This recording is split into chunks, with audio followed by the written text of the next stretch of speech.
छावा संघटनेचे योगेश पवार यांनी डीजे बंदीच्या आदेशाला आव्हान देणारी याचिका दाखल करून तुर्तातुर्त मनाईची केलेली मागणी सोलापूरच्या दिवाणी न्यायाधीशांनी फेटाळली आहे।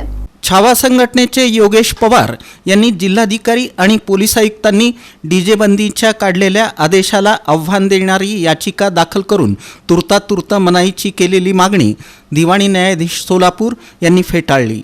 यामध्ये शिवसेना उद्धव बाळासाहेब ठाकरे पक्षाचे शहर प्रमुख महेश धाराशिवकर यांनी ॲडव्होकेट संतोष नाहकर यांच्यामार्फत याचिकेत हरकतदार म्हणून समाविष्ट करण्याची मागणी कोर्टानं मान्य करून महेश धाराशिवकर यांची प्रतिवादी म्हणून सामील होण्यास परवानगी दिली।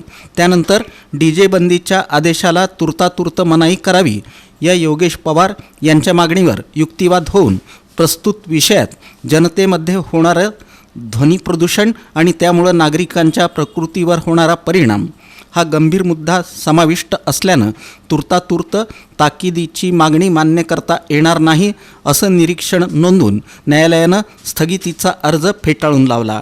यामध्ये योगेश पवार यांच्यातर्फे त्यांनी स्वतः युक्तिवाद केला, तर महेश धाराशिवकर यांच्यातर्फे ॲडव्होकेट संतोष नाहकर आणि ॲडव्होकेट वामशी कृष्ण गाजूल यांनी काम पाहिलं।